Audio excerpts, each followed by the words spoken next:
meu noivo. Trocou as fechaduras da nossa casa, enquanto ele e a amante me viam pela janela e zombavam de mim. Então, joguei várias cartas por baixo da porta, que fizeram os dois saírem correndo da casa. A chave não girou.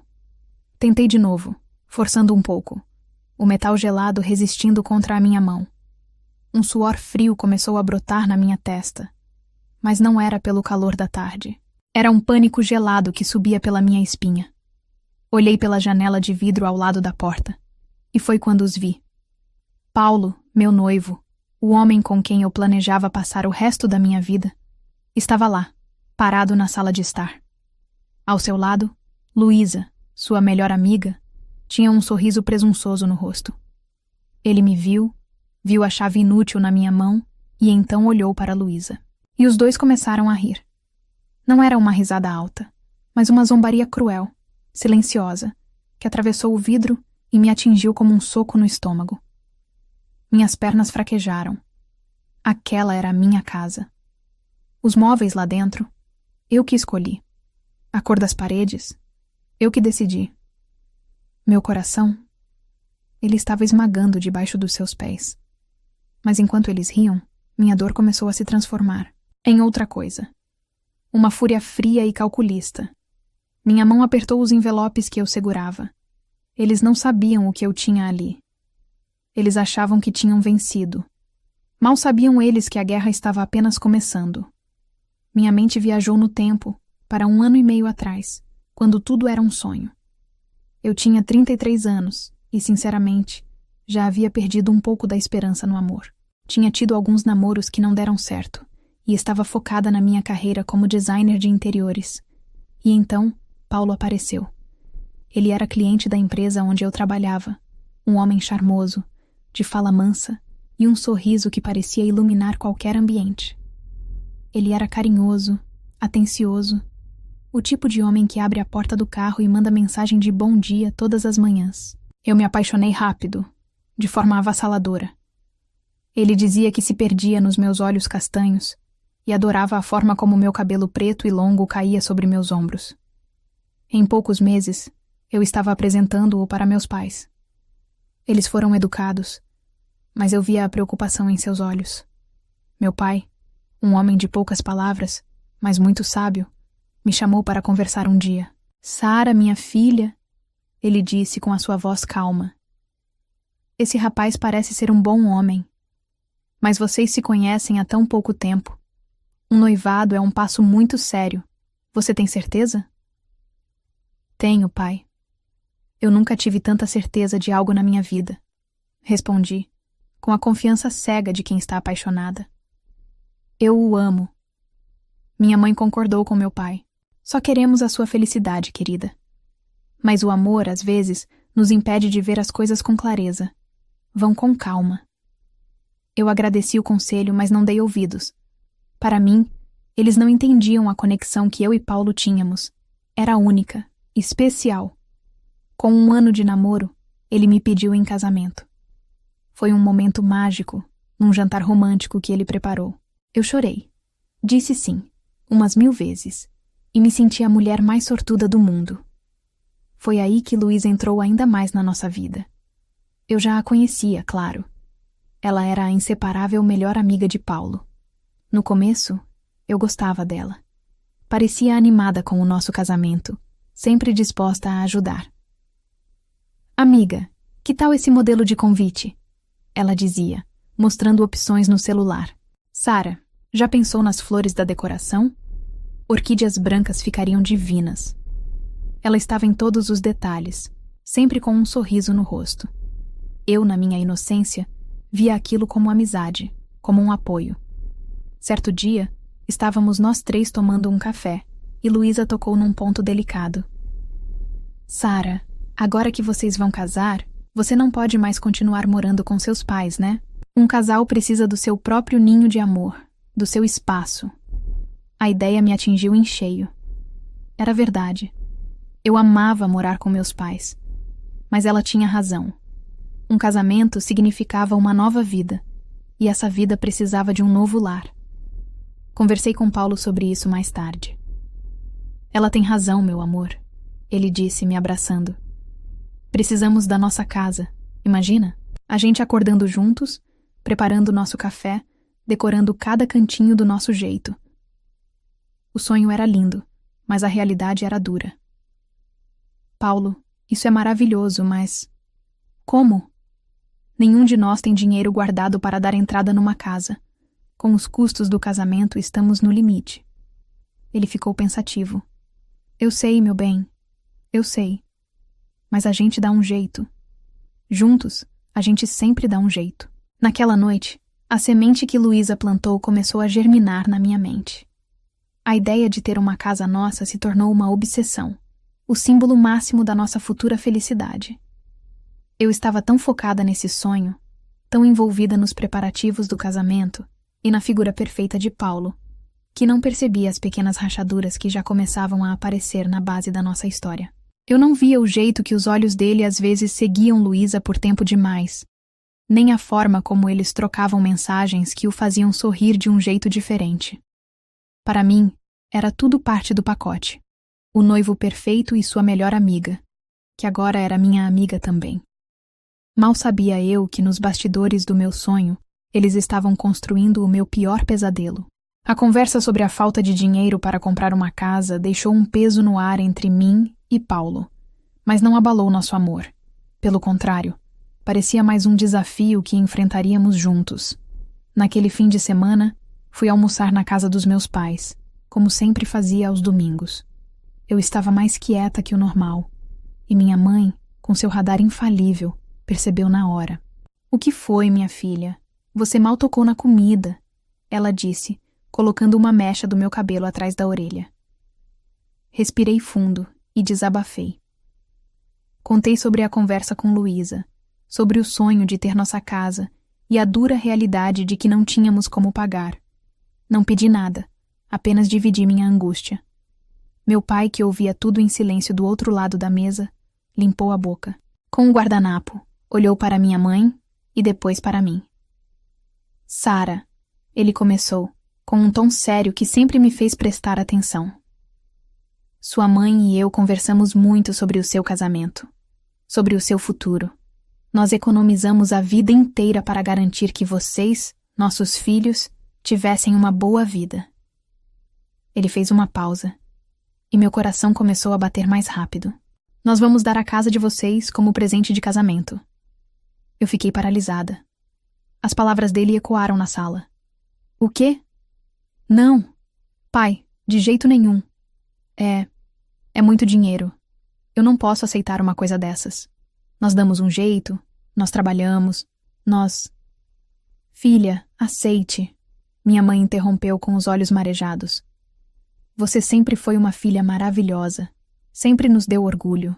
Ver você feliz é a nossa maior alegria. É um presente, de coração. Por favor, nos dê essa felicidade de poder ajudar vocês a começarem a vida." As lágrimas que eu estava segurando começaram a rolar pelo meu rosto. Eram lágrimas de gratidão, de choque, de um amor tão imenso que mal cabia no peito. Eu os abracei com força, sentindo o cheiro familiar e o conforto que só o colo de pai e mãe pode dar. Mal podia esperar para contar a Paulo. Corri para o nosso apartamento alugado, e quando ele abriu a porta, pulei em seus braços. "Você não vai acreditar. Você não vai acreditar." Contei tudo, e o rosto dele se iluminou de uma forma que nunca vi. "Meu amor, isso é um milagre", ele exclamou, me rodopiando no ar. "Seus pais são 2 anjos na terra. Nós vamos ter nossa casa." A alegria dele parecia tão pura, tão genuína, que dissipou qualquer resquício de culpa que eu sentia por aceitar um presente tão grande. Nos dias seguintes, a energia era de pura euforia. E foi aí que Paulo fez a sugestão que selaria meu destino. "Amor, eu sei que você está uma loucura com os detalhes da cerimônia, o buffet, os convites. Você mal tem tempo para respirar. Deixa que eu cuido de toda a parte chata da casa. Eu pesquiso os imóveis, converso com os corretores, lido com a papelada do cartório. Você só se preocupa em escolher a casa dos seus sonhos, que tal?" Soou como a coisa mais atenciosa do mundo. Eu estava de fato sobrecarregada. Agradeci, beijei-o e me senti ainda mais sortuda por ter um noivo tão prestativo e parceiro. Ele mergulhou na tarefa. Em 2 semanas, ele tinha separado 3 opções. Visitamos juntos e nos apaixonamos pela mesma. Uma casa charmosa num bairro tranquilo, com um pequeno jardim na frente e espaço suficiente para começarmos nossa família. Era perfeita. Paulo cuidou de tudo. A negociação, a papelada, as visitas ao banco para transferir o dinheiro que meus pais nos deram. Eu só assinei 1 ou 2 procurações que ele disse serem necessárias para agilizar o processo. Minha cabeça estava nas nuvens, provando o bolo de casamento e escolhendo meu vestido. Compramos os móveis juntos. Foram dias felizes, montando estantes, rindo enquanto tentávamos decidir entre um sofá cinza ou um azul, passando tardes de fim de semana pintando uma parede para dar um toque especial. Eu vivia feliz, numa bolha de felicidade perfeita, sentindo que cada peça da minha vida estava se encaixando no lugar. Até o dia em que tudo mudou. Era uma terça-feira. Saí mais cedo do trabalho, animada para surpreender Paulo. Passei na nossa confeitaria favorita e comprei a torta que ele mais amava. Eu planejava uma noite tranquila, só nós 2, no nosso ninho de amor. Entrei em casa cantarolando baixo, deixando a bolsa e a chave no aparador da entrada. Amor, cheguei. Trouxe uma surpresa. Gritei, enquanto caminhava em direção à sala. Um silêncio estranho me respondeu. Então, ouvi um risinho abafado. Meu sorriso vacilou. Continuei andando, e ao contornar a parede que dividia o corredor da sala, meu mundo parou. Lá, no nosso sofá cinza que escolhemos juntos, estavam Paulo e Luísa. Mas não estavam conversando. As mãos dele estavam nos cabelos dela, e os lábios dela estavam colados nos dele num beijo intenso, faminto. Luísa estava com os olhos fechados, sorrindo contra a boca dele. A torta que eu segurava escorregou dos meus dedos e se espatifou no chão de madeira. O barulho do prato quebrando ecoando no silêncio que se formou. Eles se separaram, assustados pelo barulho. Os olhos de Paulo encontraram os meus. Mas não havia pânico neles. Nem culpa. Havia irritação. Luísa, por outro lado, me olhou com um sorriso de puro triunfo, limpando um pingo de batom do canto da boca de Paulo com o polegar. O que é isso? Minha voz saiu, como um sussurro quebrado. Paulo se levantou lentamente, ajeitando a camisa. É o que parece, Sara. O frio na resposta dele me chocou mais do que a cena em si. O que parece? Paulo na nossa casa? No nosso sofá? E você, Luísa? Virei-me para ela, as lágrimas queimando meus olhos. Eu confiei em você. Eu te chamei de amiga. Luísa riu, uma risada curta e sem humor. Ah, querida, você é tão ingênua. Você realmente achou que ele te amava? Você foi só um meio para um fim. Do que você está falando? Gritei, a confusão se misturando à dor. Não faça uma cena, Sara. Acabou, disse Paulo com uma frieza de gelar os ossos. Pega as suas coisas e vá embora. Minhas coisas? Esta é a minha casa, eu disse, com a voz embargada pelo choro. Eles se olharam e riram. Aquela risada me quebrou em 1000 pedaços. Eu não conseguia mais respirar. Dei as costas e corri. Corri para fora daquela casa, para longe daqueles rostos, daquela traição. Dirigi sem rumo por um tempo, até que minhas lágrimas me cegaram e eu parei no acostamento. A única coisa que consegui fazer foi ligar para os meus pais. Passei os dias seguintes em estado de choque, no meu antigo quarto na casa deles. E então, o tormento começou. Luísa começou a me mandar fotos. Fotos dos 2 passeando de mãos dadas no parque. Fotos deles brindando com vinho na sala da minha casa. Fotos deles deitados na nossa cama, sorrindo para a câmera. Cada foto era uma faca no meu coração. Numa noite, meu pai sentou-se ao meu lado na cama. Ele parecia envelhecido, a preocupação gravada em seu rosto. Filha, eu sei que é difícil, mas precisamos pensar em coisas práticas. A casa... Nós demos o dinheiro, mas e os documentos? A escritura? E foi aí que o chão se abriu sob meus pés. A lembrança de Paulo dizendo "deixa que eu cuido de tudo" me atingiu com a força de um trem. Com as mãos trêmulas, peguei meu notebook e, com a ajuda do meu pai, acessei o registro de imóveis online. Digitei o endereço. E lá estava, preto no branco, claro como o dia. Proprietário: Paulo Monteiro. A casa. O presente dos meus pais. O meu sonho. Estava tudo no nome dele. Eu não tinha sido apenas traída. Eu tinha sido enganada, roubada. Eu tinha sido a peça central de um golpe cruel e humilhante. Os dias que se seguiram foram um borrão de dor e humilhação. Eu mal saía do quarto. Meu celular era um instrumento de tortura, vibrando a cada nova foto que Luísa enviava. Eu o desliguei. O mundo lá fora não existia para mim. Eu estava afogada em vergonha. Como pude ser tão cega? Como pude deixar isso acontecer, não só comigo, mas com o sacrifício dos meus pais? Eu me sentia a pessoa mais estúpida do mundo. Meus pais tentavam me animar, traziam comida, diziam que iríamos contratar um advogado, que daríamos um jeito. Mas a verdade é que eu me sentia derrotada, sem forças para lutar. Essa paralisia durou quase uma semana, até que numa tarde de sábado a campainha tocou. Minha mãe atendeu, e alguns segundos depois, bateu na porta do meu quarto. "Filha, tem uma moça aqui querendo falar com você." "Mãe, diz que eu não estou, por favor. Eu não quero ver ninguém", respondi, com a voz abafada pelo travesseiro. "Ela insiste, Sara. Disse que o nome dela é Ana e que o assunto é sobre o Paulo." O nome dele me causou um arrepio. Uma parte de mim queria gritar para ela ir embora, mas outra parte, uma faísca de curiosidade e raiva, se acendeu.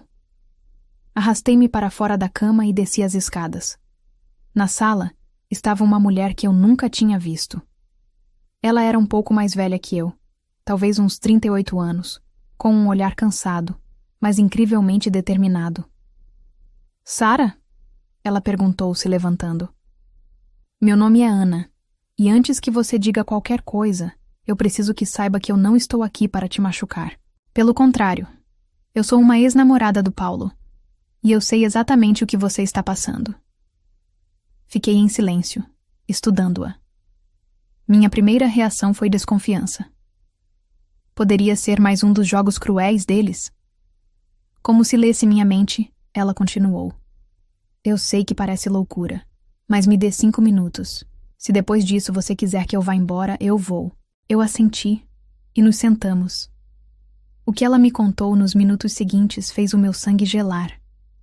A história dela era quase um espelho da minha. O romance de conto de fadas, a forma como Paulo parecia adivinhar cada desejo dela, a presença constante da melhor amiga Luísa, sempre solícita e sorridente. A única diferença era o golpe. Com Ana, Paulo a convenceu a investir todas as suas economias. Mais de R$200.000, numa empresa de fachada que ele supostamente estava abrindo. Assim que o dinheiro caiu na conta dele, a cena se repetiu. Ela o encontrou aos beijos com Luísa, e os dois a trataram com a mesma frieza e zombaria. "O método deles é sempre o mesmo, Sara", disse Ana com a voz firme. "Eles são golpistas profissionais. Paulo é o ator, o sedutor que te envolve numa teia de amor e confiança.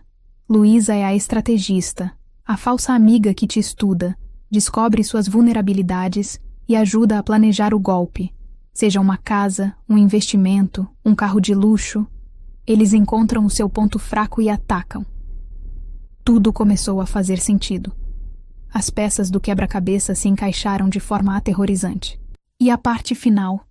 continuou Ana, e seus olhos brilharam com uma raiva que eu reconheci como a minha própria.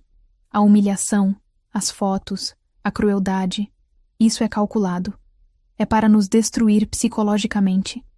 Eles querem que a gente sinta tanta dor, tanta vergonha, que a nossa única reação seja fugir, se esconder e nunca mais tocar no assunto. O silêncio das vítimas é a maior proteção que eles têm. Pela primeira vez em dias, eu não senti vergonha.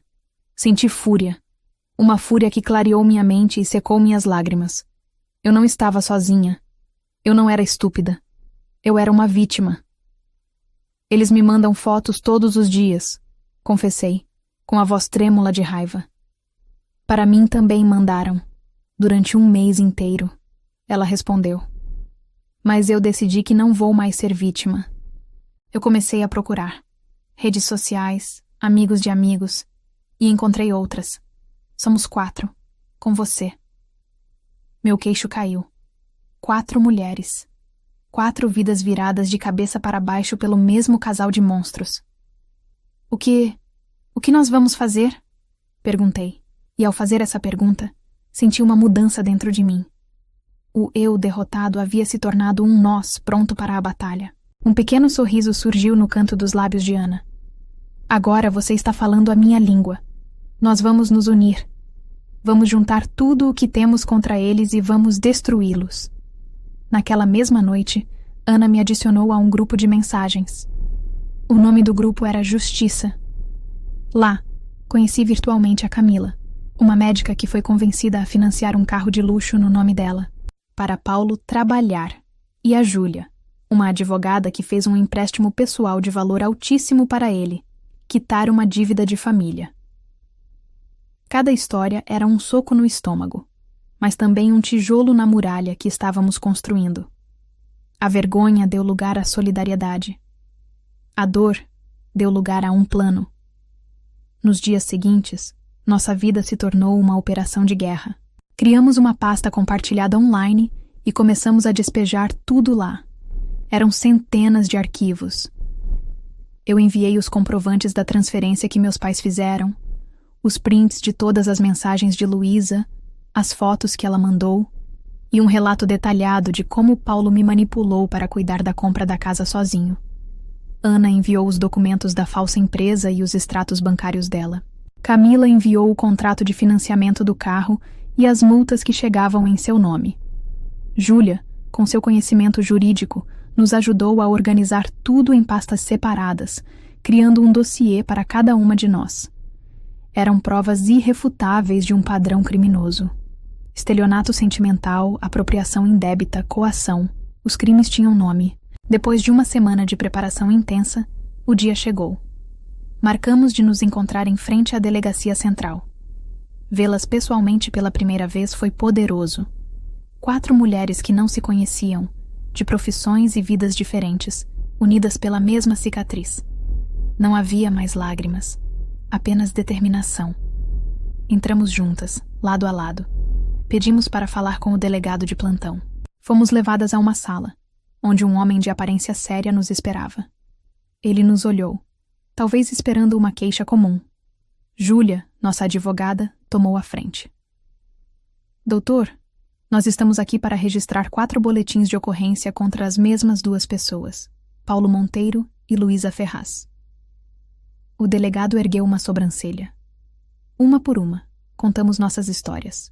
A cada relato, a expressão dele mudava de mera curiosidade para choque, e depois para uma seriedade sombria.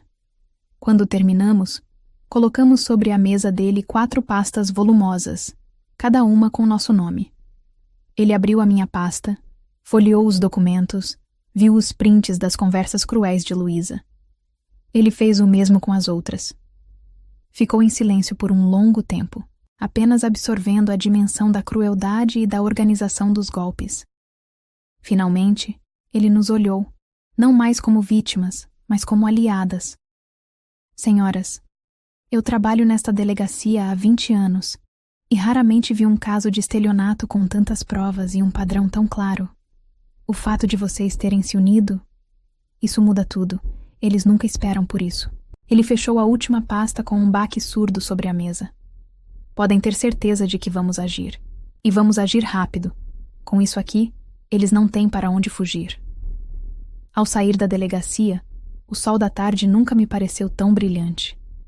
O peso esmagador no meu peito havia sumido. No lugar dele, uma chama queimava. A vingança ainda não estava completa, mas a justiça já estava a caminho.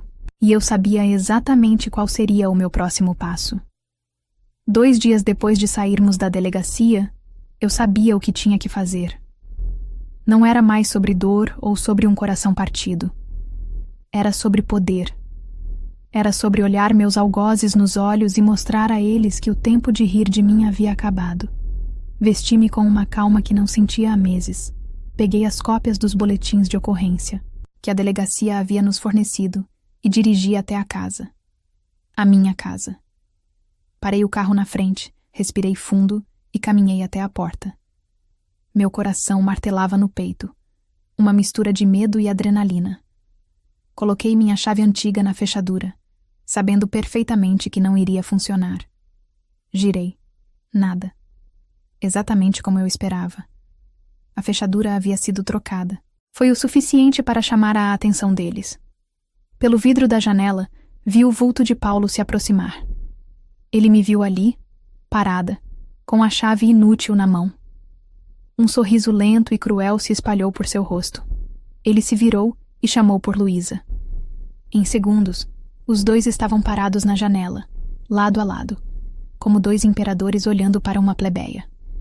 Ele passou o braço ao redor da cintura dela, e os dois começaram a rir. Era uma risada silenciosa, presunçosa, cheia de desprezo.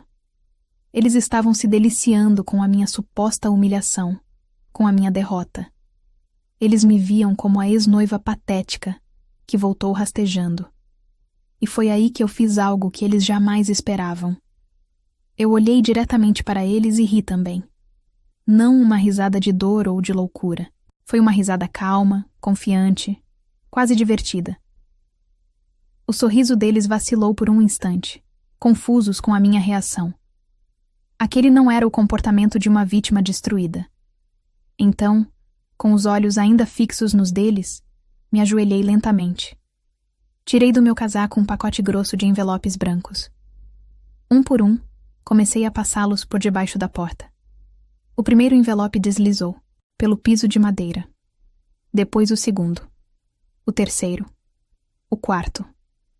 Continuei até que o último envelope estivesse dentro da casa. Levantei-me, limpei a poeira dos meus joelhos e dei um passo para trás, cruzando os braços, apenas esperando.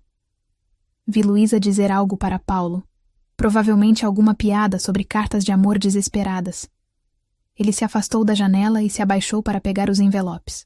Pude vê-los pela janela enquanto caminhavam para o centro da sala, sob a luminária que eu mesma escolhi. Luísa abriu o primeiro envelope com um ar de deboche. Eu observei atentamente a mudança. O sorriso dela congelou. Ela puxou o papel para mais perto dos olhos, a confusão tomando conta do seu rosto. Ela leu o cabeçalho. Boletim de ocorrência. Polícia Civil. Ela leu o nome da vítima. Camila. E leu os nomes dos acusados. Paulo Monteiro e Luísa Ferraz. O que é isso? Ela perguntou a Paulo. A voz dela audível mesmo através do vidro, agora esganiçada e cheia de pânico. Ele pegou o papel da mão dela. Seus olhos se arregalaram. Ele rapidamente pegou outro envelope, rasgando-o. O nome da vítima era diferente. Júlia. Mas os nomes dos acusados eram os mesmos. Ele abriu o terceiro. Vítima. Ana. Acusados. Os mesmos. E então, ele abriu o último, o meu. O rosto dele perdeu toda a cor. Tornou-se uma máscara de puro terror. O pânico se instalou. O pilar central do golpe deles, a crença de que suas vítimas jamais se falariam, de que o orgulho e a vergonha as manteriam em silêncio e isoladas, havia desmoronado completamente. Eles se olharam, e pela primeira vez vi o medo real em seus olhos. A fortaleza de arrogância deles havia ruído em segundos. Fiquei do lado de fora, minha plateia particular para o caos que eu havia criado. Vi os dois correndo pela casa como baratas tontas. Ouvi seus gritos abafados. Eles estavam discutindo, gesticulando, culpando um ao outro. Luísa jogava roupas numa mala de qualquer jeito. Paulo corria de um lado para o outro, pegando notebooks e documentos. A parceria perfeita havia acabado. Minutos depois, a porta da frente se escancarou. Eles saíram correndo, carregando 2 malas cada um. Mal olharam para mim. A arrogância havia sido substituída por um medo desesperado de serem pegos. Jogaram as malas no carro de luxo que Camila ainda estava pagando. e cantaram pneus para longe da minha rua, fugindo como os ladrões que eram. Eu fiquei ali, sozinha no silêncio da rua, e respirei fundo. O ar nunca pareceu tão puro. A fuga deles não durou muito.